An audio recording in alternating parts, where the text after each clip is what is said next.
Bonjour à tous, merci de nous accorder un peu de votre temps ce mardi dernier, avant le mardi gras, puisque nous sommes le 22 février, le mois de février est pratiquement terminé dans 6 jours, et on passera au mois de mars avec le début du carnaval et la fin des festivités. En tout cas, nous sommes avec vous jusqu'à 14h et on va recevoir dans un instant un responsable de la CCI, je vais parler de M. Claude-Henri Saint-André, il est assistant technique au commerce, il viendra nous parler justement des jeudis de la prévention de la CCIG. Un peu plus tard, on va recevoir Noémie Mille, notre chroniqueuse qui viendra nous parler d'un sujet particulier. Je vous laisse découvrir dans un instant, ce sera intéressant. William Barre, le président de l'Office du Carnaval, sera aussi avec nous, puisque c'est le carnaval, il faut en parler, comment ce carnaval va être mis en place cette année, carnaval un peu particulier, carnaval covidé ou décovidé, on le saura. Ensuite, Madame Amélie Saint-Cyrel, qui est directrice de l'environnement durable à la CAGC, sera aussi là, et Leïla Absalon-Potiron, directrice de la transition écologique, seront là pour parler de cette phase de concertation, ce qu'on appelle la CRTE. Vous saurez un petit peu plus tout à l'heure, si vous restez avec nous. Sinon, l'actualité, bien, c'est le problème de la canne, bien sûr. Il y avait des négociations, ce qu'on appelle des NAO, et il y a une réunion contre l'augmentation de la coupe de la canne. C'est Stanley Manicourt qui est allé sur place. Une visite aussi du président de la Fédération française de tourisme, voir un peu ce qui se passe du côté de la Carole. Maxime Morel était là. Et puis un peu de sport, stage de rugby pour les petits. Et une centenaire de plus, cette fois-ci c'est aux Abîmes. Non, à Mornalo, c'est Madame Natchez avec Vianney Balder. Voilà un peu le sommaire de notre ZCL. On commence tout de suite par l'information, puisque nous parlons tout à l'heure des jeudis de la prévention du CIP, mais pour l'instant, on parle de l'augmentation de 3,6 euros pour la coupe de la canne. On regarde ce reportage, Stanley Manicourt. Nous l'avons maintenant parce que tout d'un coup, il a annoncé récolte le 24 février. Tout d'un coup, sur WhatsApp, sur les réseaux sociaux, nous constatons qu'il y a une diffusion d'augmentation pour les opérateurs de coupe de 3,60 €. Or, nous constatons aussi que c'est les syndicats qui sont censés représenter les professionnels de Cannes, qui sont censés défendre nous, qui signent l'augmentation là ça. Sauf que, pour ne planter pas au courant ça, pour ne pas au courant ça, et 3,60 € là, si vous avez d'un prix en les planter, nous allons arrêter de couper Cannes parce que c'est qu'on dit au prix que pièce là pour vous. Pas qu'il est d'accord pour dire non. Mais en même temps, nous ne pouvons pas dire nous pas d'accord avec l'augmentation. Mais si il y a une augmentation en termes de coupe, il y a libre de demander augmentation. Mais si vous augmentez nous, il faut augmenter nous en côté. Parce que j'en ai plus de 20 ans que le prix a gelé. Et c'est monsieur, vous coupez à la tonne vous payez, nous payons à la richesse. Et son notre débat encore à faire à la richesse là. Parce que vous payez à la richesse, mais on n'a pas ni pour contrôle sur ça. Pas ni pour contrôle sur ça. Là, vous vendez quand vous prenez richesse là, vous avez richesse là. C'est prochain 14 ans ou bien on ne peut pas savoir exactement ce qu'on a fait. Et ce problème-là, ça a été mis à Sibéron l'année passée. Ça fait un paquet de désordre parce qu'il y a des richesses qui est invraisemblable. Et les gens babient pour ça. Ces opérateurs-là, ils ont demandé entre 1,50 € à 2 €. Et Alex Bandou, avec Gassourama Gassami là, soit-disant qu'il va représenter Planter, Philippe Gassami, ils ont proposé 3,60 €. Et tous ces gens-là même, ils ont trouvé étonnés. Soit-disant qu'ils vont représenter Planter, mais ils ne vont pas représenter Planter. Ils vont au nom à opérateur. Il n'est pas question que la récolte commence avec 3,60 € dans les deux nous. Il est hors de question. Là, nous avons montrer insatisfaction nous. Mais si nous d'autres bêtes à faire, nous que fait. Si vous pas attendre nous, récolte qui pas démarrer. Pas ni plus bien que ça. Allez là, si vous pas goumé. Yo ka foukan avec slip en lait pendant habillé. Ou peut-être dit que non, on ne peut pas signer. À quand demander, madame, quand il va penser de ça. Voilà. Et après ça, on va venir nous dire, messieurs, nous ne sommes pas d'accord avec ça. Il faut nous faire autrement. L'année là, il n'est pas question qu'on ait une augmentation du prix de la coupe et de transport à Cannes. En nous montrant un dossier, nous et la région Guadeloupe, on ouvre l'État français, nous contribuons parce que la convention Cannes a renégocié encore les hommes. C'est aller là pour nous travailler. Mais pour l'année là, ça, pas question. Oui, la situation est un petit peu compliquée en ce moment de ce côté-là. on attendra les explications d'Alex Bandou, puisqu'il a été mis en cause par les agriculteurs qui refusent donc cette augmentation de 3,60 euros.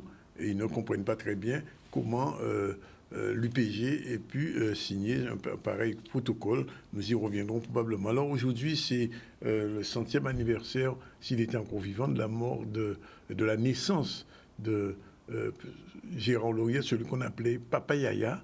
Et justement, on avait reçu la semaine dernière, il y a une association, l'association Aigle, et aussi la mairie de Capesterre qui a décidé donc de commémorer ce 100e anniversaire qui débutera cet après-midi avec un hommage au cimetière de Capesterre où Papa Yaya est inhumé depuis 2006. Alors il faut rappeler que Papa Yaya a été l'un des promoteurs, l'un des premiers promoteurs de l'entrée du créole à l'école. C'était né en bon petit moment de temps.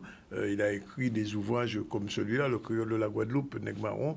Mais le Papa Yaya a écrit plus d'une trentaine d'ouvrages. Et donc ce soir, à partir de 18h à Capesterre, il y aura une série de manifestations pour commémorer ce 100e anniversaire d'un homme qui a marqué son siècle du point de vue de la pédagogie, parce que c'est un professeur, un enseignant hors pair, on peut le dire comme ça. Papa Yaya, c'était aussi un homme politique, puisqu'il a été maire de Capesterre pendant 6 années.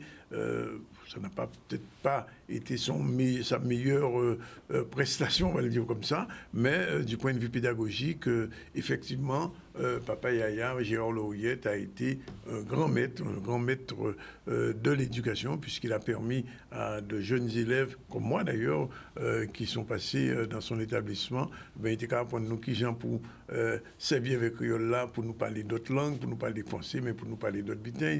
Il était à l'aise dans sa pédagogie. Sa pédagogie a été utilisée un peu partout à l'étranger, sauf en Guadeloupe. Alors, d'après ce que nous avons compris, les fondateurs de l'association Aigle et tous ces gens qui, depuis quelques années, parlent de Papa Yaya, mais sont d'accord peut-être que pour pouvoir, avec l'éducation nationale française, en tout cas avec les représentants ici, utiliser la pédagogie lauriétienne ou lauriétiste dans l'éducation en Guadeloupe, parce que je peux vous assurer, pour être passé par là, que Papa Yaya, c'était un excellent pédagogue. Certains disent même que c'était un génie, c'était un grand maître à manioc au niveau à l'école. C'était aussi un boug politiquement qui jouait au rôle, puisqu'il a été, dans les années 67, arrêté à l'époque des événements de 67 et du Gong.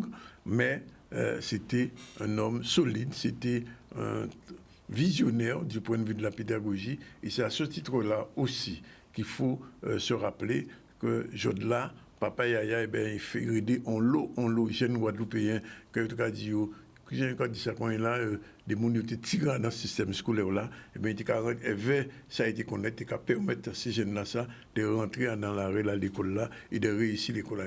Rouleau pour Papa Yaya, rouleau pour 100e anniversaire. 12h45 déjà. On parle de sport et cette fois-ci avec la visite du président de la Fédération française de tennis. Il est allé à la Carle, un petit peu, puisque vous savez qu'à Gauzier, il y a un certain nombre de terrains de tennis. Il y a eu des manifestations sportives tennistiques assez importantes. C'est la raison pour laquelle cette visite devant la caméra de Maxime Morel, on regarde. Le regard, c'est d'abord une énergie folle, un enthousiasme. Et pour un président de fédération comme moi, trouver en face de moi quelqu'un qui a envie de construire, envie d'aider par l'intermédiaire d'un centre de ligue, parce que c'est quand même la base, c'est la formation. C'est ce qu'on fait dans nos clubs, c'est ce qu'on va faire dans ce centre de ligue qui mérite d'être rénové. Et puis derrière, éventuellement, un événement qui va permettre aussi à tous les jeunes de Guadeloupe de rêver à ce tournoi. Donc le projet global est très positif pour le tennis en général. Et nous, forcément, on va s'inscrire derrière à la fois la Ligue, Christian Forbin, qui est un président très dynamique, mais aussi derrière la mairie du Gosier et le projet du centre de ligue. Déjà, quand je vois l'émulation de son arrivée à la mairie du Gosier, ça prouve déjà que Gosier est une ville phare et qu'on est vraiment au centre du monde. Et c'est ce que nous voulons en créant l'ATP 250 au Gosier. C'est vrai qu'il y a des compétitions à Miami, à New York, dans le monde entier, et que pas mal de champions comme Djokovic, Nadal, Federer pourraient passer par le gosier en quête de points ATP. Donc c'est vrai qu'il y a un double projet. Bien sûr, former les jeunes Guadeloupéens à devenir des grands champions de tennis, mais bien sûr d'accueillir l'ATP 250 et voire peut-être demain monter ATP 500. Tout dépendra du succès que les Guadeloupéens mettront dans cet outil. Il a décidé d'appuyer ce dossier de manière que nous puissions avoir un véritable centre de ligne. Et je remercie également le président de région, Harry Chalus, qui lui aussi a compris l'intérêt de cette discipline. C'est un sport éminemment touristique. Vous voyez, vous allez dans un aéroport, vous voyez tout le monde avec une raquette, ou avec, etc. Donc on peut jouer en famille, on peut jouer entre amis, c'est éminemment touristique. Et la Coupe Davis en Guadeloupe a montré qu'effectivement, c'est une discipline qui est porteuse pour le tourisme en Guadeloupe. Et donc Cédric Cornet, avec sa nouvelle fonction au niveau de la mairie et de la Carole, a emboîté le pas et puis donc il appuie totalement ce projet. Et donc je ne peux être que ravi, bien entendu. Juste un petit focus sur une centenaire, une de plus à Morne-à-l'Eau, cette fois-ci, ça veut dire de Madame Natchez. Ça veut dire que notre pays, justement, malgré la pandémie, malgré les problèmes sanitaires, arrive quand même à avoir un certain nombre de centenaires bien évalués. A rendu un hommage et rendu aussi surtout visite à Madame Natchez à Morne-à-l'Eau. On regarde. Qu'est-ce que tu fêtes aujourd'hui? 100 ans, moi. C'est 100 ans. Voilà. Est-ce que tu es contente? Oh, même toi. Elle attendait ce jour-là et puis grâce à Dieu, ce jour est arrivé. Et avec toute la famille, nous allons passer une journée ensemble et avec un repas copieux. Et puis ce soir, on va faire la fête juste en respectant le couvre-feu. J'allais pas rater cette occasion. 100 ans, ça se fête qu'une seule fois. Et voilà, pour moi, c'est être témoin de ce moment-là, de voir sa vie, ses enfants, de faire partie de ses proches. C'est vraiment un immense honneur et je suis vraiment très content. Cet après-midi, nous sommes en présence de Madame Natchez qui a eu ses 100 ans le 6 février. Mais c'est un plaisir d'être avec ces gens-là, d'être en leur compagnie puisque ça vous insuffle la vie, de la vigueur. Et puis, c'est vous dire aussi que je suis très content de pouvoir fêter ces centenaires avec leur famille autour d'eux. Eh bien, ce sont des moments exceptionnels que la vie nous offre et nous devons en profiter. Donc, je souhaite très sincèrement une longue vie à Mme Natchez et je prendrai plaisir à fêter les centenaires de Morne-à-l'Eau. Première pause, tout de suite, il est 12h50. On se retrouve dans un instant pour la suite avec nos prochains invités. Et on parlera des jeudis de la prévention du CIP, mais aussi on parlera avec Mme Saint-Cyril Amélie et Mme Leïla Absalon de la CRT. Je vous ai dit, ne quittez pas. Vous saurez ce que c'est que cette phase de concertation entre la CSBT et la CNBT, les deux communautés d'agglo, l'une au nord, l'une au sud. À tout de suite. Voilà, il est 12h58 et on reçoit, je vous l'avais dit, M. Saint-André, Claude-Henri Saint-André, bonjour. Bonjour, monsieur Gonzodris. Avec lui, on va parler des jeudis de la prévention du CIP. Ensuite, on va recevoir M. William Bar. Merci d'être vous. Bonjour.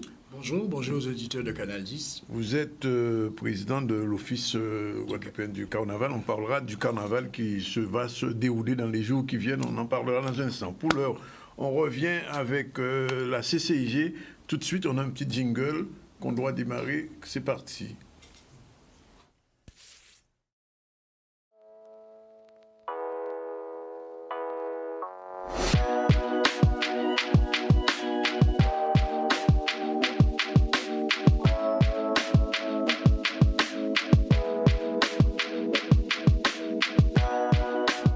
En fait, M. Saint-André, ce sont les nouveaux services de la CCI qui offrent à ses, j'ai pas envie de ses adhérents ni ses clients, mais enfin aux gens. Vous pouvez employer le terme client. On peut les appeler clients. Oui, ce sont les clients.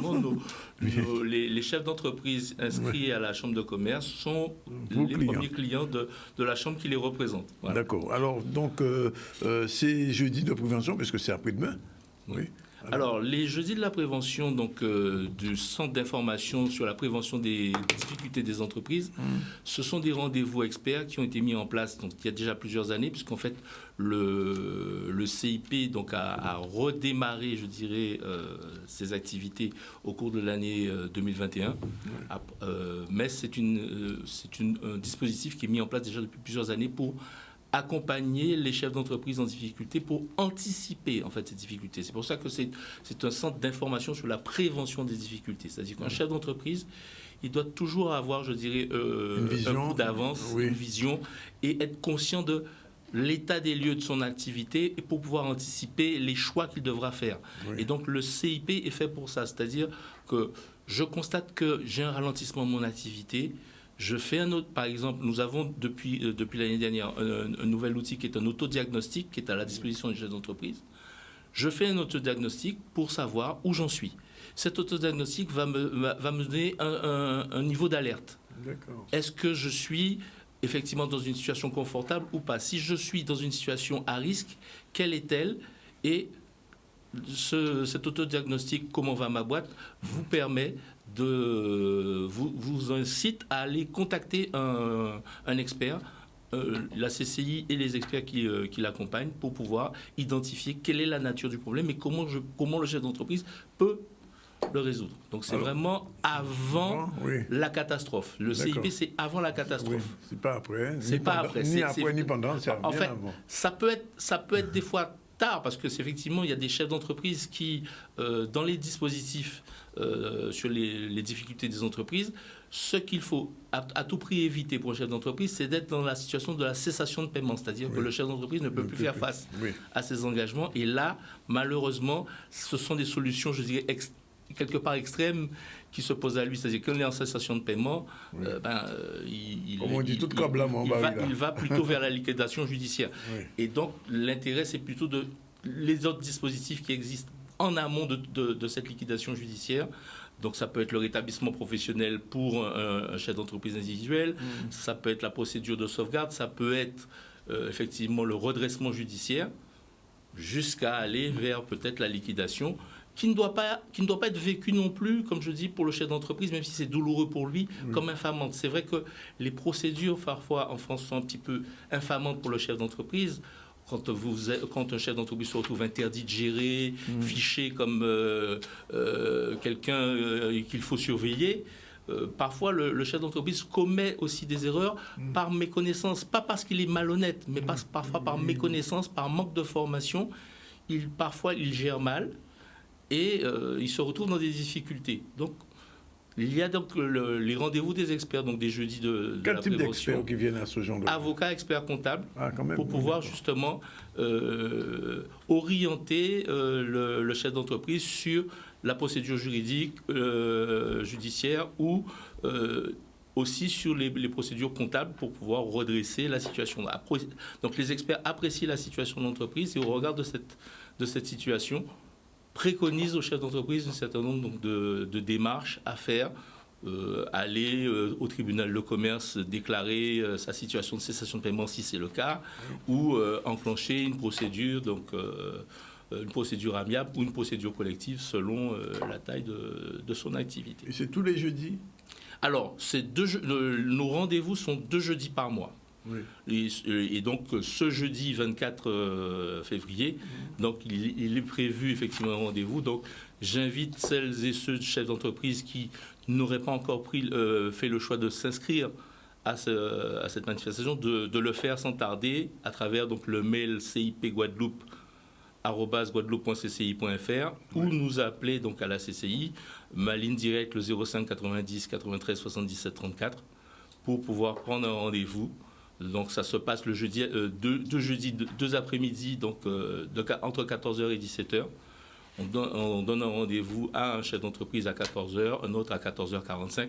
On prend des plages de 45 minutes pour donner le temps, effectivement, à chacun de bien exposer son problème et aussi de rester dans la discrétion. C'est un entretien confidentiel, je dirais. C'est un entretien qui respecte, je dirais, la confidentialité pour le chef d'entreprise, puisque déjà que le chef d'entreprise a du mal à verbaliser, je dirais, qu'il est en difficulté et comment on pourrait l'aider, cette confidentialité est là aussi pour l'aider justement à sécuriser cet échange avec les professionnels pour lui permettre justement, donc en toute quiétude, d'exposer sa situation et de voir lucidement où il peut aller. Est-ce qu'on peut dire que ce type de rencontre peut permettre à un chef d'entreprise de sauver son entreprise?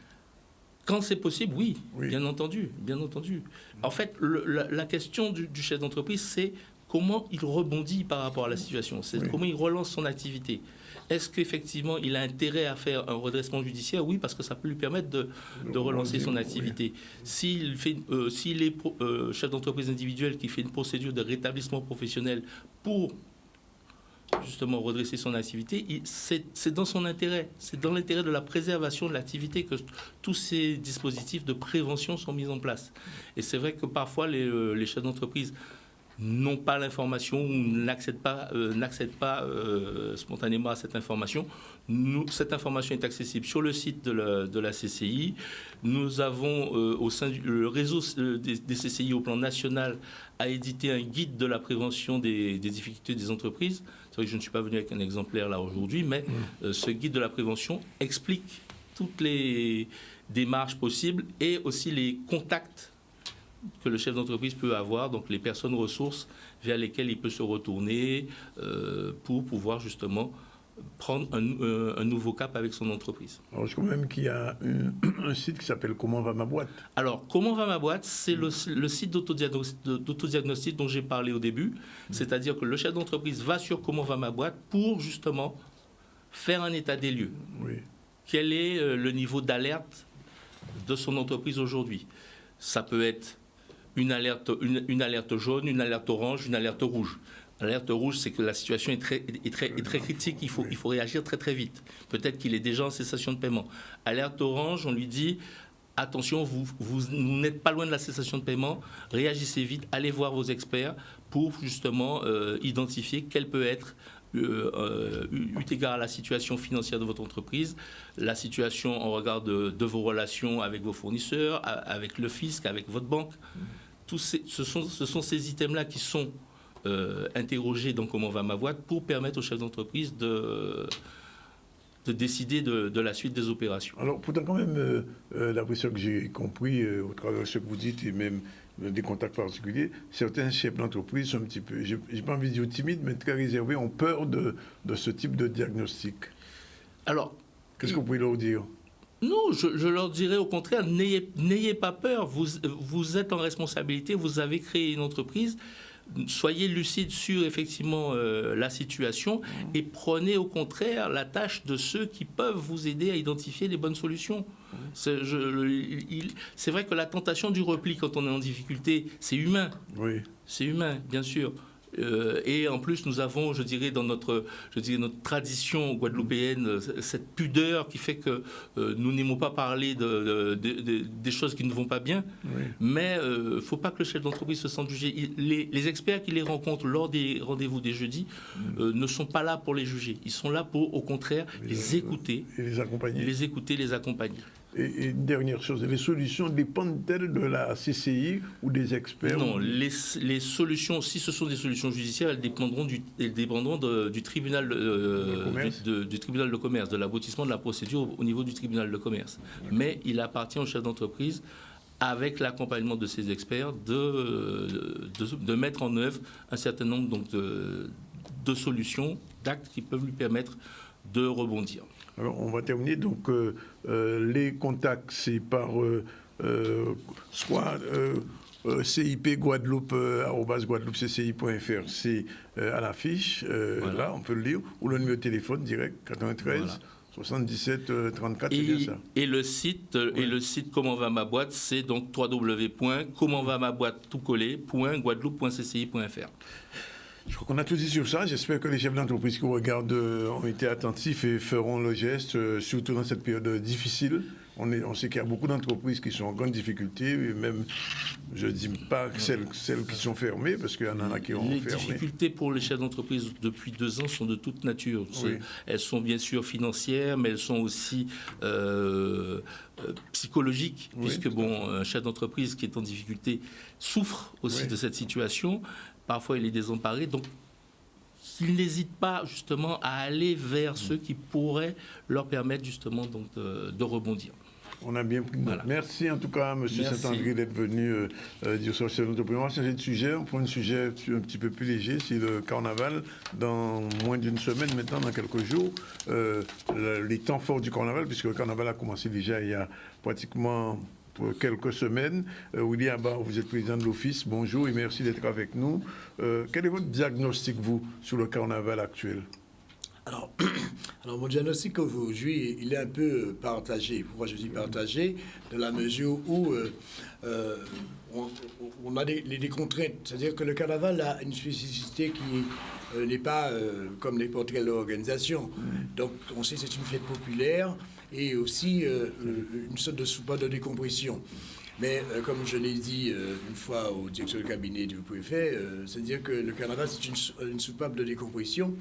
Et quand on met une épée Damoclès sur la tête, effectivement, donc à ce moment-là, ça fait 2 ans que les gens sont oppressés et autres, et vraiment que il faut vraiment que c'est clair et net qu'on ne peut pas avoir le carnaval qu'on a l'habitude d'avoir, mais il faut quand même, mais on fait avec, on s'adapte. Et c'est déjà pas mal. Et je remercie les carnavaliers. Même s'il y a certaines choses, effectivement, qui ne sont pas encore tout à fait claires, mais au fur et à mesure, donc on est sur la dernière semaine, je pense effectivement qu'on fera... Parce que habituellement, un carnaval, ça se prépare pas en 15 jours, quand même, William. Alors, un carnaval se prépare 1 mois après le précédent carnaval. Parce que le temps de faire le bilan, ensuite de revoir ce qui ne va pas, envoyer des courriers, il faut envoyer des courriers pour les partenaires privés. Parce qu'on sait très bien que clôture, le budget sponsoring en novembre, donc c'est-à-dire il faut déjà envoyer les dossiers, et il y a plein de choses à préparer. Donc c'est vrai que là, on est en train de faire un carnaval d'urgence, mais bon, la population le demandait, les carnavaliers le demandaient, on le fait, mais bon, je souhaite plus ou moins que 2023 soit une année où on va retrouver toutes nos valeurs et autres pour pouvoir mieux préparer notre carnaval. Alors, concrètement, habituellement, à Basse-Terre, il y a plusieurs défilés de tous les groupes, avec jury, etc. À Pointe-à-Pitre aussi, le dimanche et le mardi à Basse-Terre. Comment ça va s'équilibrer cette année? Alors, cette année, il n'y a pas de concours. Cette année. Pas de concours cette année? Non, il n'y a pas de concours cette année. Parce que, comme j'ai dit, pour avoir des concours, il faut avoir des partenaires. Et aujourd'hui, on ne va pas oser aller demander à un partenaire de l'argent, sachant effectivement la situation actuelle. Donc, c'est clair, cette année, il n'y a pas de concours. Alors, il faut savoir que dimanche, il y a un défilé à Pointe-à-Pitre. Mardi, il y a un défilé à Basse-Terre. Combien de groupes à peu près? Vous avez une idée? Alors, là, on a mis un système de... Les groupes vont s'inscrire. Parce que tout le monde n'est pas chaud aussi à courir, donc il y a des groupes qui vont s'inscrire. Donc aujourd'hui, là, je ne peux pas dire il y aura tant de groupes parce que la date limite d'inscription, c'est demain. D'accord. Donc on saura à peu près combien de groupes qui seront à Pointe-à-Pitre, combien de groupes qui seront à Basse-Terre. Pour l'instant, je ne peux pas dire. Alors dimanche, Pointe-à-Pitre d'abord? Dimanche, c'est Pointe-à-Pitre. Ouais. Lundi? Alors lundi, il n'y a rien d'officiel. Même pas à Saint-François, comme d'habitude? Non. Il n'y a pas Saint-François. C'est-à-dire qu'on s'est adapté à la situation. Donc, il n'y a pas Saint-François, il n'y a pas Basse-Terre. Les groupes vont sortir, c'est clair. Mais il n'y a pas de manifestation vraiment officielle, plus ou moins, pour... Et mardi, donc, ce sera à peu près... C'est le même schéma à Basse-Terre qu'à Pointe-à-Pitre cette année? Oui, enfin, à peu près le même schéma. C'est-à-dire, Basse-Terre, par contre, il n'y aura pas de décor. Il n'y a pas de décor, parce qu'il faut savoir qu'on demande au groupe de ne pas rester statique. Il faudrait que le défilé soit dynamique. Donc, avec les décors, ça ralentit, effectivement. Donc, cette année, il n'y aura pas de décor à Basse-Terre. Les groupes vont défiler comme d'habitude, effectivement, mais sans les décors, avec un départ qui a été fixé. Donc, j'étais samedi à La Réunion, qui est fixé à 14h. Donc, voilà. Donc, on va faire un carnaval, comme je dirais, minimal. Mais alors, monsieur Abba, il y a quelque chose que je ne comprends pas. Comment on peut organiser un déboulé avec des masques? Ben oui, justement, vous me posez la question, je pose la question aux autorités aussi. Comment veut-on? Parce qu'il faut savoir qu'un masque, effectivement, on transpire, premièrement. Deuxièmement, on a un temps pour garder ce masque. Bon, parce que, bon, on ne nous dit pas tout sur les masques et autres, mais bon, je ne vais pas entrer sur le sujet. Mais bon, c'est clair, ce n'est pas possible. Même quand vous ne déboulez pas, vous ne défilez pas, le masque, au bout d'une demi-heure, il devient insupportable. Voilà, donc on ne peut pas demander aux carnavaliers de mettre un masque pendant tout le trajet. Il faut savoir, même si nous ne sommes pas dans une configuration habituelle, mais il faut compter que le défilé de dimanche va durer entre 7 5 et 6 heures de temps. Oui. Alors, vous n'allez pas demander à un carnavalier. Et même le spectateur qui est debout là, il y a un moment, il ne supporte pas parce qu'on va commencer normalement à 14 heures en fonction du nombre de groupes. Ou s'il y a moins de groupes, on commencera un peu plus tard, 15 heures. Donc là aussi, il faut savoir que les gens vont arriver dès 13 heures ou même 12 heures. La ville sera fermée à partir de 11 heures. Là, on ne peut pas effectivement demander, parce que, comme je dis, il y a la loi, il y a la suite de la loi, il y a la réalité des choses, donc c'est pas évident. Il y a l'autre aspect aussi, c'est les tests. Alors, on demande au groupe de s'auto-tester. Alors oui, alors là, c'est une demande des autorités préfectorales qui ont demandé au groupe de tester leurs adhérents dans le local. Et moi, je suis assez sceptique dessus, parce que moi, je me dis, je prends l'exemple des groupes à peau, surtout, qui, en général, il y a des gens qui prennent le train en marche. Oui. Ils vont pas... Je ne vois pas comment, par exemple, un groupe Calquillo va mettre au moins 3000 personnes dans son local pour le tester. OK. Donc, ça aussi, bon, vous savez, il y a des choses. Depuis 2 ans, on vit une situation, on nous dit des choses qui sont... Il y a une certaine incohérence. Mais bon, comme je dis, la majorité des carnavaliers voulaient effectivement qu'on ait un défilé, on va le faire. Oui. Et voilà, donc, et après, on verra à l'heure du bilan, on va faire un bilan et ça va exactement. Alors, je suis obligé de vous poser quand même la question. Vous êtes le président de l'Office du Carnaval, qui a été créé il y a quelques années pour donner une ampleur économique aussi au Carnaval. Est-ce que vous sentez, en tant que président de cet office, que le Carnaval, du point de vue économique, il remplit, j'ai envie de dire, sa fonction? Oui, le carnaval remplit sa fonction économique. C'est-à-dire qu'aujourd'hui, ce que je ne peux pas confirmer vraiment, c'est les chiffres, on ne les a pas. Pourquoi? On a essayé au niveau de l'office. Il y avait un observatoire, normalement, qui était prévu. Oui, mais le coût de l'observatoire égale une saison carnavalesque. Alors, donc, c'est ça, on n'a pas ces moyens-là. Oui. Déjà, pour commencer, je vais vous dire, je ne vais pas le cacher, pour commencer déjà à mettre le plan en place, déjà, il fallait qu'on trouve 63 000 €. Voilà, donc déjà, systématiquement, moi aujourd'hui je peux dire, là au moment où je vous parle, pourquoi? Parce que j'ai eu un retour d'une responsable de tout opérateur de métropole qui m'a appelé, me demander, effectivement, ça c'est la mi-janvier, monsieur Abar, il n'y aura pas de carnaval. Je lui ai dit, il n'y aura pas de carnaval. Ah, vous avez dit qu'à l'époque, vous avez dit... Oui, j'ai dit, il n'y a pas de carnaval, mais même, il n'y a pas de carnaval. Donc, parce qu'elle me dit qu'ils ont près de 44% d'annulation, parce qu'elle avait vendu à destination Guadeloupe avec le carnaval. Avec le carnaval. Et donc, quand les gens ont su, donc elle voulait être rassurée, je dis non, il n'y a pas de carnaval. Donc, quelque part, ça nous fait toucher un peu que cette économie que porte le carnaval. Malheureusement, nous n'avons pas les chiffres exacts dessus, parce que le carnaval tombe dans la haute saison touristique, et ça aussi c'est... Il y a quand même des touristes. Ah oui, il y en a, mais j'en ai vu dimanche à Sainte-Rose, j'en ai vu à Sainte-Rose, j'en ai vu à Sierre-Petapit. Il y en aura. Non, il y a des gens qui viennent. Il n'y a pas des bateaux de croisière, par exemple. Ah non, il n'y a pas de bateau de croisière. Oui. Il n'y a pas de bateau de croisière. Alors, tout ça aussi, bateau de croisière, oui, mais bateau de croisière, ils ont 1 heure pour regagner le bateau, tout ça. C'est pas harmonisé tout cela. Donc, là aussi, on va faire un travail au niveau de l'office. On va essayer de faire un travail avec tous ces gens-là, faire comprendre vraiment que le carnaval, c'est la plus grosse manifestation qu'il y a en Guadeloupe. Il y a le tout de la Guadeloupe, mais il y a aussi le carnaval. C'est la plus grosse manifestation où il y a une économie qui est partagée. Quand je dis une économie qui est partagée, c'est-à-dire que M. Abar décide demain de prendre sa glacière, de se mettre de vendre, il va vendre. C'est-à-dire que tout à chacun s'y retrouve. Oui. OK? Et, par exemple, que je dirais la route du Rhum, par exemple, il y a du monde qui vient, mais des gens, même dans le carnaval, ça nous arrive qu'il y a des touristes qui viennent sur le carnaval, et à 20h, ils veulent partir parce qu'il y a le dîner à l'hôtel. Oui. Okay? Donc, tout ça, pour moi, c'est une économie qui est fermée. Voilà. Et l'économie ouverte, plus ou moins, c'est nous qui la faisons nous-mêmes. Donc, il faudra qu'on arrive à travailler cela, effectivement, avec les différents partenaires locaux, plus ou moins, et aussi donner cet élan. C'est-à-dire, le carnaval de Guadeloupe, on a pris de l'ampleur, c'est clair. On entend par là, c'est 3e, on entend par là, c'est 2e. Moi, ce que je dis, effectivement, pour moi, sans être chauvin, pour moi, c'est le meilleur du monde. Pourquoi je dis c'est le meilleur du monde? Meilleur que le Brésil. Ah oui, je me dis meilleur que le Brésil. Oui, parce que notre carnaval à nous, sa diversité, c'est quoi? Oui. On a l'impression qu'on est dans le carnaval et on est dans une boîte de nuit. Quand vous êtes dans une boîte de nuit, vous avez du compas, du zouk, la salsa, l'africain et autres. D'accord. On a ça dans notre carnaval. Quand vous êtes au Brésil, samba. Il y a encore de la samba, d'accord. Calypso, c'est Calypso Trinidad. Voilà, ok, c'est tout la même chose. Il y a un moment qu'on est fatigué. Moi, j'ai déjà été dans ces pays, donc j'ai vu. Chez nous, c'est ça la différence, ce côté. Nous n'y faisons carnaval, non, c'est le carnaval. Voilà. C'est-à-dire que là, au plein avait en musique, quand on a d'autres musiques, et puis ça va booster encore. Et voilà, et c'est ça le. Pour moi, je dis, nous avons le meilleur. Malheureusement, pour nous, nous sommes le seul carnaval où que tous les yeux du monde sont pointés sur nous, où nous sommes des bénévoles dedans et où nous ne sommes pas assez considérés. Alors, c'est la question que je voulais vous poser, parce que je me souviens, à l'époque, c'est l'UL qui avait lancé cette sorte d'office du carnaval, et c'était une volonté de professionnalisation du carnaval. Est-ce que, plus de 10 ans après, on est arrivé à cette professionnalisation? Alors, il y a un truc que je veux mettre au clair, parce que ce truc-là, ça joue énormément au niveau de l'Office du Carnaval. L'Office du Carnaval, c'était la volonté de carnavaliers. Oui.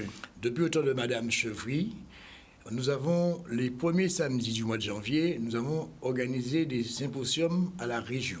Oui. Pour demander effectivement d'avoir une structure pour présenter le carnaval et autres.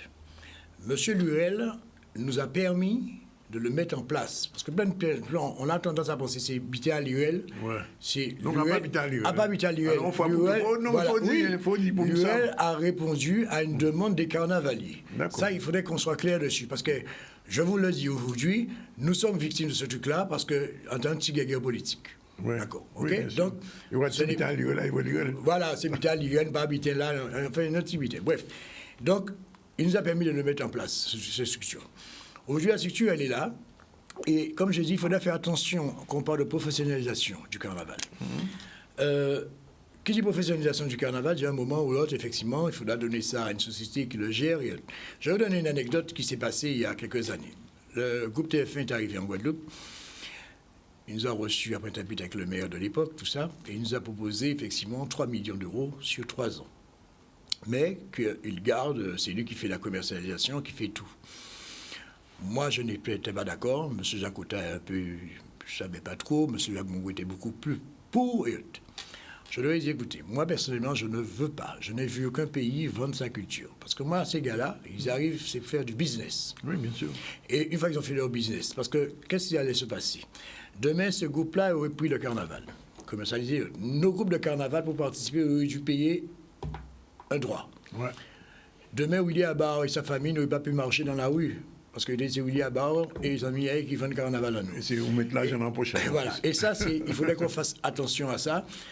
Par professionnalisation, je suis d'accord à un niveau. Quand on parle de ça, c'est surtout au niveau de nous-mêmes, dans les groupes, essayer effectivement de l'insertion, essayer de former des jeunes à la couture, à créer des choses, effectivement. Oui. D'accord, essayer comme ça. Mais il faudra qu'on fasse attention à cette professionnalisation, de ne pas partir là, parce que... Là, vous ne voulez pas prendre le carnaval en exclusivité à... Voilà, ça c'est clair. L'image du carnaval. Non, il n'en est pas question. Il n'en est pas question, parce que je pense que on l'aurait fait, nous ne serons pas là où nous sommes aujourd'hui. Oui. Parce que j'ai discuté avec le directeur du carnaval de Trinidad, quand je lui ai dit qu'on est bénévole et le budget qu'on a fait le carnaval, il m'a dit c'est son salaire. Il m'a dit comment vous arrivez à faire ça? Je dis oui, mais on le fait. Il me dit, mais moi, je m'assieds, je regarde le nombre de connexions que vous avez, parce que moi, ça commence à m'inquiéter. Voilà. Donc, c'est pour montrer, effectivement, ce côté... Malheureusement, comme je dis, en général, je dirais, la culture en Guadeloupe n'est pas prise assez en considération. Ça, c'est vrai. On a un bel exemple au centre des arts en ce moment. Alors, l'autre question que je vais vous poser, c'est la première fois que je vous reçois, la maison du carnaval. Ou le musée du carnaval. On en parle.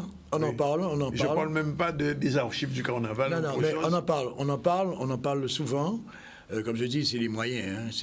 On a passé, il y avait les moyens, on va travailler de ce sens, on l'aurait déjà fait. Parce que ça nous fait mal, des fois, de voir la création des groupes après pourrir dans une savane de la cour d'une école. Qu'est-ce qui manque pour ça? C'est une volonté politique Il y a une volonté politique, mais aussi il y a une volonté du monde du carnaval aussi. Parce qu'il ne faut pas tout mettre sur le dos du politique. Nous aussi, nous avons. Parce que moi, je dis souvent, et peut-être mes carnavaliers ne sont pas d'accord avec moi, le jour que le monde du carnaval sera solidaire, nous serons respectés. Et pour l'instant, nous ne le sommes pas. Nous, chaque monde des fois a tiré des côtés à éviter. Voilà, donc il a passé un petit couloir par porte dérobée, éviter. Donc, et c'est là le problème. Donc le jour où nous serons vraiment solidaires et on aura tout ce que nous demandons, parce que effectivement nous aurons un poids. Mais pour l'instant, comme on voit effectivement qu'il y a des dispersions par-ci et par-là, donc ce qui fait que on dit attends, laissez-le toujours. Mais c'est vrai qu'on en parle, que ce soit de mettre un à Basse-Terre, un à Pointe-à-Pitre, parce que c'est clair et net, machin. Mais c'est vrai, ça nous fait mal de voir des décors, surtout à Basse-Terre, quand je vois les décors, là, effectivement, après, qui poussent comme ça. Et c'est vrai que, parce que moi, j'en ai vu à Trinidad, c'est super, effectivement. Et en plus, il faut payer pour aller pour entrer dedans. Au musée du Carnaval, c'est ça. Voilà, il faut payer. Donc, je pense que nous... Donc, même à ce niveau-là, ça veut dire qu'il y aura une possibilité de modèle économique avec un musée du Carnaval. Tout à fait, tout à fait. Mais il faudrait qu'on y arrive. Je pense que, peut-être pas quand...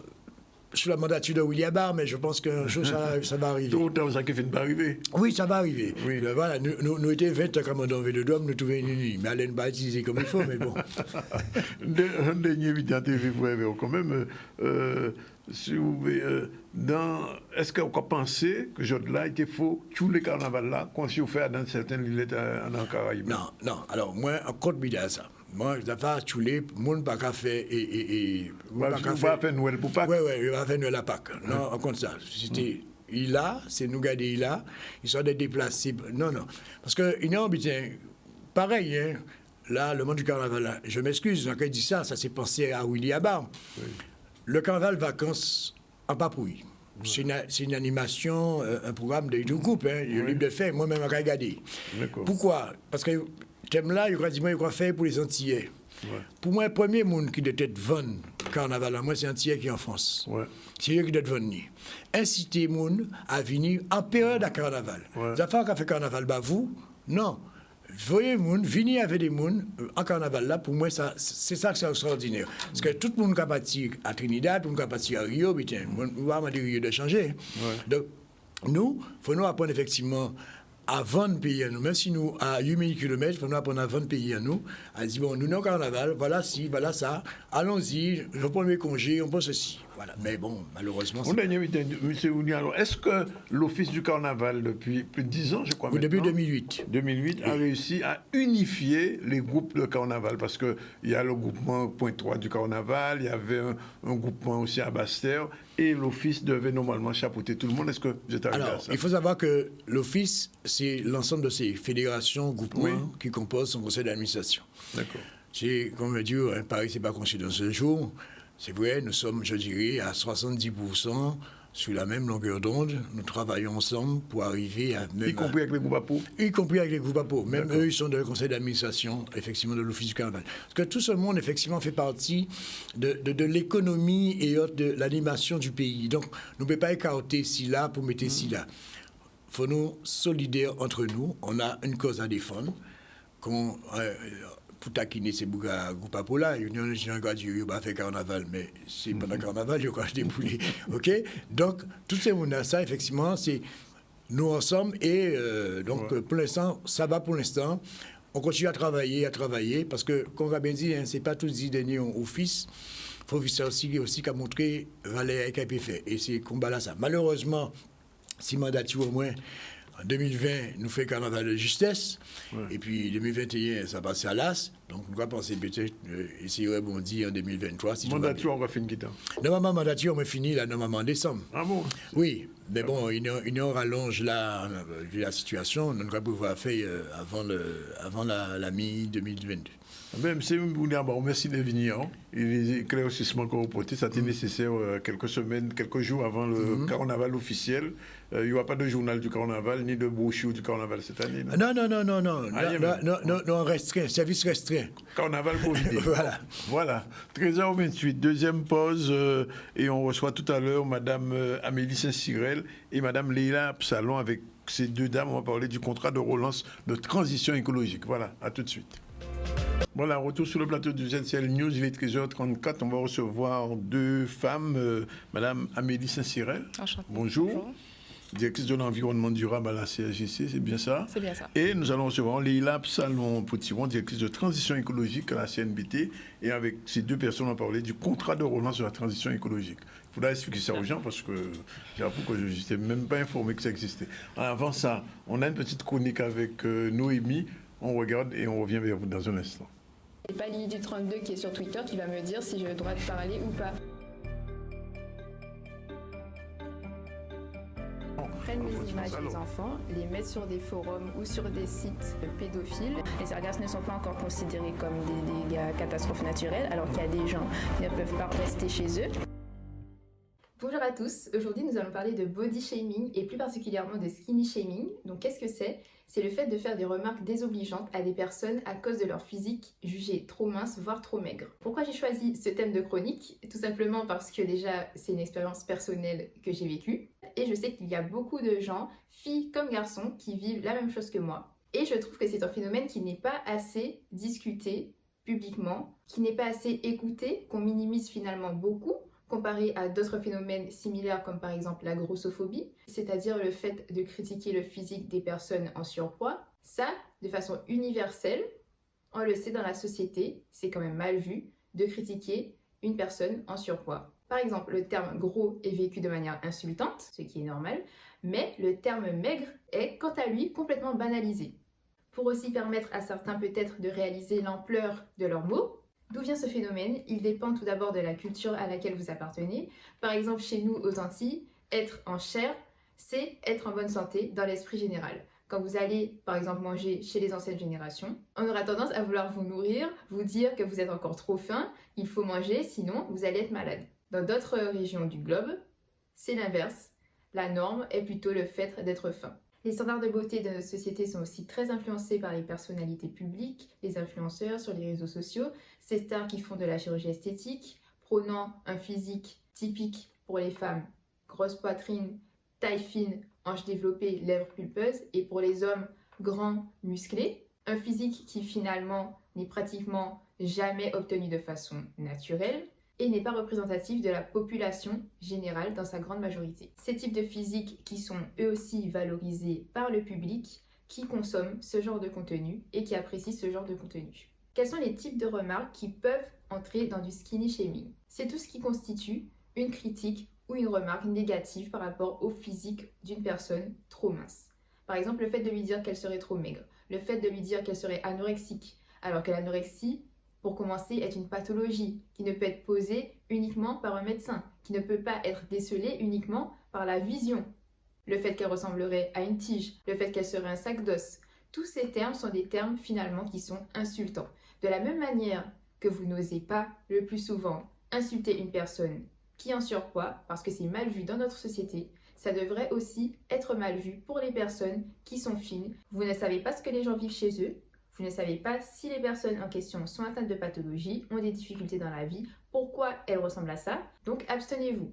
Ce que je trouve quand même hallucinant, c'est le fait qu'il y ait même des membres de la communauté body positive qui déclarent que le fait d'être trop mince n'était pas oppressant dans la société. Body positive, c'est quoi? C'est le fait d'accepter tous les corps tels qu'ils sont, quelles que soient leurs caractéristiques. Les personnes minces devraient aussi être acceptées dans ce concept de body positive. Sinon, pour moi, il n'a aucun sens. Oui, le fait d'être mince est globalement moins discriminant que le fait d'être en surpoids dans notre société générale, puisque c'est quand même mis en avant dans les magazines de mode, les concours de Miss, mais ce n'est pas une raison pour nier l'existence de ce phénomène qui peut exister également pour les personnes qui sont trop fines. Les discriminations, c'est pas une compétition. C'est pas parce qu'il y a une discrimination qui est plus fréquente qu'une autre que celle qui est moins fréquente n'existe pas. Parce que les conséquences de toutes ces remarques sur les personnes fines, ça peut être quoi? Des troubles alimentaires, la consommation de produits toxiques, illicites, dangereux pour la santé, produits dopants, pour les personnes qui souhaitent gagner du muscle rapidement, puisqu'elles n'ont pas confiance en elles, puisque lorsqu'elles vont à la salle de sport pour essayer de s'améliorer, on se moque d'elles, une perte d'estime de soi, l'accès à la chirurgie esthétique, parfois par des personnes qui n'ont même pas encore fini leur construction, je parle par exemple des adolescents, la volonté de se maquiller de façon excessive, d'utiliser des artifices factices de façon excessive pour ressembler à ses idoles. Tout ce qui se passe en fait dans notre société et qui est visible dans les médias ou sur les réseaux sociaux a malheureusement un impact sur nous. Et les personnes qui sont le plus touchées à chaque fois, ce sont les personnes qui sont vulnérables, les personnes qui sont en développement, donc les jeunes, les mineurs. Lorsqu'on leur montre cette vision de la beauté, pour eux, c'est à ça du coup qu'ils doivent ressembler pour être intégrés et plaire à la société. Ces remarques parfois peuvent prendre une tournure beaucoup plus grave puisqu'elles peuvent carrément aboutir à du harcèlement, provoquant des syndromes dépressifs, voire des idées suicidaires chez les cibles. Pour moi, ce sont vraiment des dires et des actes qui ne sont pas minimisés. Vous ne connaissez pas la sensibilité des autres, surtout lorsque vous faites des remarques qui n'ont pas été sollicitées. Quelques perspectives pour que les choses évoluent.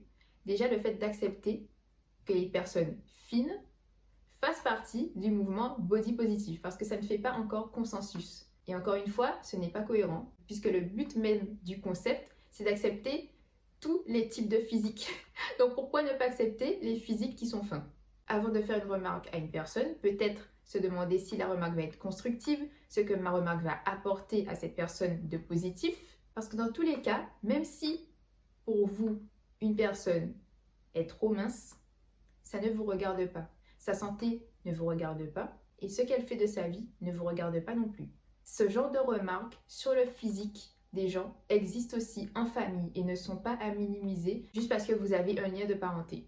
C'est tout aussi inadmissible et c'est tout aussi intolérable de faire ce genre de remarques dénigrantes à des membres de votre famille sur leur apparence physique. Maintenant, pour les personnes qui sont victimes de ce genre de remarques et qui n'arrivent pas à avoir confiance en elles, apprendre à réapprécier votre corps, peut-être en pratiquant une activité physique qui vous plaît, peut-être en vous fixant des objectifs atteignables, en apprenant à bien vous alimenter, en apprenant à apprécier la personne que vous êtes, en vous développant par exemple par rapport à vos projets, sur un plan mental. Tout ça, ça booste la confiance en soi. Je sais que c'est difficile à faire, mais essayez de faire abstraction des remarques des autres, de vous dire que si certaines personnes vous font ce genre de réflexion, c'est que finalement elles ont peut-être un complexe en elles-mêmes et qu'elles ont ce besoin d'aller chercher la faille ailleurs pour oublier leur propre faille. Ne pas hésiter à consulter si c'est trop difficile à gérer, si ça a un impact trop important sur votre humeur, sur votre qualité de vie, car c'est possible. Et vraiment, encore une fois, les personnes qui se reconnaissent du côté des oppresseurs, entre guillemets, essayez de faire un effort pour garder vos réflexions pour vous. Ce serait déjà un bon début. Voilà, ça vous choque, mesdames? Ce genre de propos qu'on tient sur les femmes avant qu'on passe à la transition écologique? Eh bien, oui, c'est toujours choquant que chacun puisse donner son avis sur le physique de quelqu'un. C'est pas plaisant. Oui, c'est toujours choquant. Après, il faut apprendre à vivre avec ce qu'on est. Avec ce qu'on a. C'est ce qu'elle dit. Exactement. Oui. Une société faite de plusieurs personnes et c'est la diversité qui fait un peuple. Donc, voilà. Bien, merci mesdames. En tout cas, bon jeu de réaction. Alors, on va parler de ce contrat de relance de transition écologique. Alors, c'est monsieur Osbar qui lance ça du côté de la CNBT, monsieur Thierry Abelli. Quel est l'objet de ce contrat? Qui me répond? Alors, je vais me lancer. Oui, voilà. Donc effectivement, donc le contrat de relance et de transition écologique, donc qui est un dispositif finalement qui a été initié qui a été proposé en tout cas par l'État, et que les présidents, donc le président Guy Losbar pour la CNBT, le président Thierry Abelli pour la CAGC, ont décidé de participer en fait et de relever le défi en proposant un outil unique pour les deux territoires, co-construit pour aider à faciliter la transition de ce territoire, donc au niveau de la transition écologique, économique et sociale. Alors, Madame Saint-Cyr, comment ça va se mettre en place concrètement? Alors comment le dispositif du CRTE se met en place? C'est vraiment, déjà comme l'a dit ma collègue, c'est un projet co-construit entre nos deux territoires. Et ce qu'il faut retenir, c'est qu'aujourd'hui, on est dans une phase de concertation où on demande en tout cas à l'ensemble de la population, à l'ensemble des acteurs du périmètre de participer à cette phase de concertation pour pouvoir en tout cas donner les problématiques que tout un chacun rencontre au quotidien sur nos territoires. Donc le CRTE a plusieurs orientations stratégiques qui ont été ressorties au niveau de nos deux territoires pour former demain le projet commun de la Basse-Terre.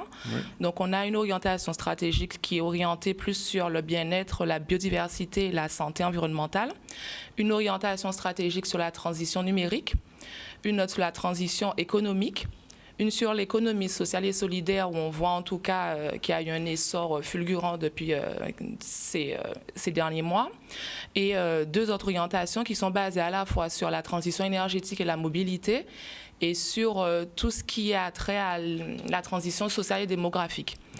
Donc, oui, allez-y. Non, allez-y, Non, donc du coup, aujourd'hui, en tout cas, ce caractère novateur fait que la population est au plus près des projets, en tout cas, qui sont menés sur le territoire, mais aussi c'est une plateforme qui permettra à l'ensemble des financeurs de se réunir autour d'une table et de discuter sur un projet commun avec l'ensemble des porteurs de projets, donc qu'ils soient publics ou privés. Alors, l'autre question, c'est savoir qu'est-ce que ça va changer du quotidien du citoyen qui nous regarde et qui vous écoute en ce moment. Alors, concrètement, c'est un contrat qui change des autres. Pourquoi? Parce que nous avons l'habitude de fonctionner avec des contrats qui sont, on va dire, imposés finalement par l'État. Et donc là, la nouveauté, c'est que vraiment, on va partir du bas. C'est-à-dire qu'on va prendre les besoins, les desiderata de nos territoires, de nos 2 territoires, donc qui forment finalement la Basse-Terre, et les besoins des administrés. Donc c'est un contrat qui a la particularité d'être public et privé, c'est-à-dire que tous les acteurs sont réunis autour de la table, aussi bien donc les collectivités, donc les communes membres donc des 2 EPCI, mais aussi donc les partenaires, les acteurs socio-économiques, donc les associations, le citoyen lambda, comme ma collègue l'a expliqué, qui consultés et qui peut participer via le biais de la concertation. Et aussi les acteurs privés, puisque nous accompagnons aussi, nous avons vocation par ce contrat à accompagner les porteurs de projets privés également. Mais enfin, ça s'appelle quand même transition écologique. Alors oui, parce qu'aujourd'hui, de toute façon, on n'a pas d'autres solutions, en tout cas pour nos territoires. On n'a pas d'autres solutions, en tout cas, de tendre vers cette transition écologique et vers cette transition à la fois environnementale, à la fois démographique, à la fois énergétique et de mobilité. Donc aujourd'hui, oui, ce contrat de transition, il y a 6 orientations qui ont été retenues. Et aujourd'hui, en tout cas, on invite l'ensemble de la population à participer et vraiment à donner son avis. Parce que c'est vraiment un outil qui permettra à tout un chacun de répondre et de dire, voilà, moi, j'ai telle et telle problématique quand je sors de chez moi. Oui. On prend par exemple un territoire de transition numérique. Qu'est-ce que vous entendez par là? Alors, au niveau du territoire de transition numérique, c'est vraiment déployé, en tout cas. Ce qu'il faut voir, c'est que les orientations stratégiques ont défini un cadre. Donc, les porteurs de projets, qu'ils soient privés ou publics, vont soumettre différents projets et ces projets devront en tout cas s'orienter vers l'une des 6 stratégies qui sont définies. D'accord. Et au niveau de la transition numérique, c'est vraiment donner à chacun cette porte vers le numérique, parce qu'on voit qu'aujourd'hui, on se tourne vers un territoire qui est très digitalisé, qui est très sur du 2.0. Donc, en tout cas, c'est pour nous... Il y a des zones blanches toujours. Il y a toujours des zones blanches, mais du coup, par le biais de ce contrat, les porteurs de projets pourront en tout cas mettre à profit, faire un état des lieux de notre territoire et voir où on a des zones blanches et peut-être venir avec un projet pour que tout un chacun ait accès à ce numérique, à cette digitalisation, en tout cas, vers laquelle on vraiment pour compléter et peut-être répondre à la question que vous avez posée, au préalable, il y a eu une phase de diagnostic qui a permis d'identifier les atouts, puisque c'est un territoire quand même qui a de nombreux atouts, notamment sur le plan écologique. C'est pour ça qu'on parle de transition écologique, atouts à préserver, et également les axes à améliorer. Donc, vous parlez effectivement de zones blanches. Donc, le diagnostic a permis de voir quels sont les manquements, finalement, et pouvoir apporter des solutions par rapport, grâce en tout cas, à ce contrat de transition écologique. Alors, il y a 15 jours à peu près, je crois qu'il y avait un webinaire à Capesterre sur l'économie sociale et solidaire.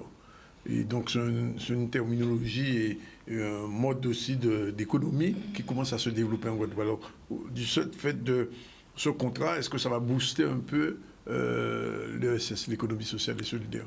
Alors, ce qu'il faut voir, c'est que le contrat, c'est vraiment de la participation collective. Donc, c'est vraiment les porteurs de projets et les différents projets qu'on aura et que les gens pourront déposer sur la plateforme qui vont faire vivre ce contrat. Donc, c'est pour ça le contrat a une durée de 6 ans où il y aura plusieurs évaluations à moyen, à court, moyen et long terme. Et c'est vraiment à la population de définir et de déposer son projet. Et comme je vous dis, il peut être axé sur les 6 orientations. Donc l'économie sociale... Il y a un appel à projet en ce moment. Alors, le contrat est ouvert et les porteurs de projets y déposent sur la plateforme. Donc, la plateforme directement, voilà. Cette plateforme, c'est www.crte, c'est ça? C'est ça. Ouais. TEMG.fr. Oui, c'est bien ça. Il y a un deadline? Alors, au niveau de la DEC, là, non, Alors, au niveau de la concertation Voilà. citoyenne en tant que telle, c'est une première phase de concertation. Donc, il n'y a pas... La deadline, oui, pour cette première phase est fixée au 24 février. Donc, c'est dans 2 jours. Donc, il faut faire vite. Voilà, donc connectez-vous. Nous vous invitons à justement vous connecter pour donner votre avis. Mais ce ne sera pas la seule phase de concertation. Là, c'est la première qui nous permettra de faire les premiers ajustements. Mais ce qu'il faut garder en tête, c'est que le contrat, le CRTE, a une durée de 6 ans. C'est-à-dire qu'elle se colle au mandat électoral. Oui. Et ce qui est intéressant, c'est que ce n'est pas un contrat figé, ce qui veut dire que les projets, même s'ils naissent dans 2 ans, ont vocation... Voilà, donc ce n'est pas figé dans le marbre, au contraire. Donc les porteurs de projets, on est là pour les accompagner. Oui. Donc à tout moment, ils peuvent se connecter sur la plateforme. Il existe une plateforme collaborative pour déposer leurs projets pour qu'on puisse les instruire et les accompagner. Et c'est les 2 communautés d'agglo, CNBT et CSBT, qui vont se prononcer sur la validité des projets, c'est ça? Alors, ce n'est pas uniquement les deux communautés qui vont statuer. C'est sûr qu'en tout cas, nos présidents, M. Lotzbar et M. Abelli, ont voulu en tout cas mettre un projet commun pour le territoire de la Basse-Terre. Après, dans ce projet de CRTE, il y a vraiment aussi l'ensemble des financeurs qui sont représentés. Donc, à la fois, il y aura différents comités de financeurs, le projet sera déposé et sera instruit, à la fois chez la CNBT, si le projet est en tout cas dédié pour le territoire CNBT, ou vice-versa pour le territoire de la CHSC. Et après, les financeurs, eux, pourront dire s'ils accompagnent ou pas le projet, s'ils cadrent bien, en tout cas, aux orientations stratégiques. Une dernière question. Les porteurs de projet, il y a un périmètre pour eux, je veux dire, ils doivent avoir Bac plus 5 ou bien simplement être start-upper, en fait, comment... Il faut simplement qu'ils s'inscrivent dans la démarche et dans l'orientation qui a été définie. Du contrat, voilà. Donc j'aime bien dire que ce contrat, en fait, c'est un catalyseur, c'est-à-dire qu'en fait, on a une seule porte d'entrée. Le porteur de projet qui habituellement ne sait pas trop où aller, il a une seule porte d'entrée, il tape à cette porte d'entrée, il inscrit son projet et nous, on le guide pas à pas pour qu'il ne soit plus perdu finalement dans ce millefeuille de financement possible. Conclusion, il faut aller absolument sur la plateforme. Tout à fait. Il faut aller sur la plateforme. Oui. Et il faut participer. Pour en tout cas porter son pour porter en tout cas le territoire de la Basse-Terre. Pour construire un projet. Oui, mais je sais déjà, après votre passage, on va m'appeler pour me poser la question, est-ce que ces projets seront financés ou pas, ou bien est-ce que le porteur de projet doit trouver ses financements? Le porteur de projet, en tout cas, doit déposer son dossier sur la plateforme. L'objectif, c'est de l'aider à trouver des financements. De trouver un accompagnement financier. Exactement. Alors, pas que financier, hein. Un accompagnement technique et financier. Technique aussi. Voilà, tout à fait. D'accord. Bon, bah écoutez... Avec tous les partenaires, donc, puisque autour de la table, on a la région, l'ADEME, l'ADEAL, la BPI, la FD... Ah bon, tout ça? Et j'en passe. Ouais. Oui, tout à fait. Bah, écoutez, on espère que ça va fonctionner. C'est la première fois que ce type de contrat est signé pour les deux communautés. Alors, c'est le premier de la Guadeloupe. C'est le premier de la Guadeloupe en commun. En commun. C'est le premier de la Guadeloupe, tout court. Et c'est le seul, en tout cas, où on a 2 agglos, donc la CNBT et la CHSC, avec les 2 présidents. Pourquoi? Eh bien, on connaît les atouts quand même, on va dire... géographiques, touristiques, ce sont des territoires qui se ressemblent à beaucoup de niveaux. Et en tout cas, le président Lotzbar et le président Abelli ont eu cette volonté de faire un CRTE commun. Voilà. Bien, c'est dit, voilà, 13h53. Un petit tour rapidement chez cette centenaire de Morne-à-l'Eau. On l'avait déjà vu? Oui, le rugby avant. On a le temps? Bon, on va voir aussi le rugby pour les petits avec Maxime Morel. C'est parti. Ça fait 5 ans qu'on a la chance de recevoir des cadres du Stade Toulousain pour encadrer les plus jeunes. Donc cette année, on ouvre au moins de 8 et au moins de 10, ce qu'on ne faisait pas les années précédentes. Et puis aussi former les éducateurs qui souhaitent se perfectionner dans l'encadrement des jeunes. L'objectif, c'est de les aider à développer la formation des éducateurs, notre philosophie de jeu qui est au Stade Toulousain, un jeu de mouvement, de vitesse, Et du coup, essayer de promouvoir ce style de jeu qui, on est sûr, fera que les gamins, les jeunes gamins de Lille pourront s'épanouir. On est ici pour leur apprendre le jeu à la toulousaine, du coup un jeu dynamique, un jeu debout, où les gamins ils prennent du plaisir et ils jouent tout le temps non-stop, toujours avec la banane et en imitant les pros.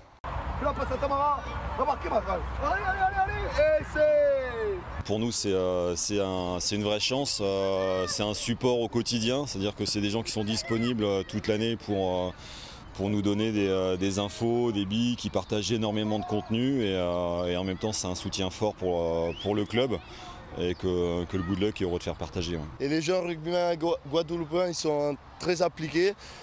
Si on arrive à leur apporter cette façon de jouer, je pense que ça va donner de bons résultats et quelque chose de très intéressant.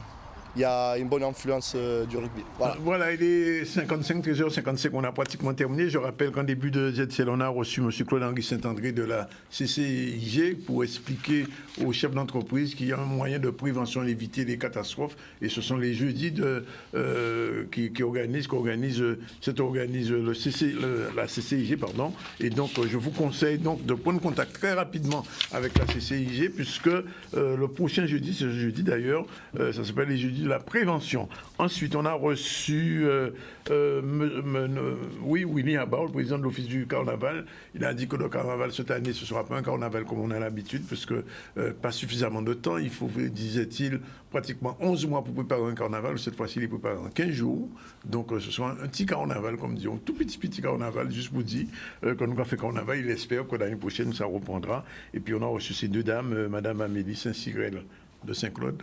Exactement. Comme tous les Saint-Sigrel, et Madame Absalon Potiron, Léila, de je ne sais pas où. Bon, en tout cas, l'émission est terminée. On a parlé effectivement aujourd'hui de cette réunion contre l'augmentation de 3,6 € de la Coupe de la Cannes. On a vu aussi la visite du président de la Fédération du tennis à la Carle, et puis deux petits mots sur le stage de rugby pour les tout petits. Voilà, c'est terminé pour aujourd'hui. On se retrouve demain à partir de 12h30 jusqu'à 14h pour un nouveau ZCL. Voilà, c'est fini.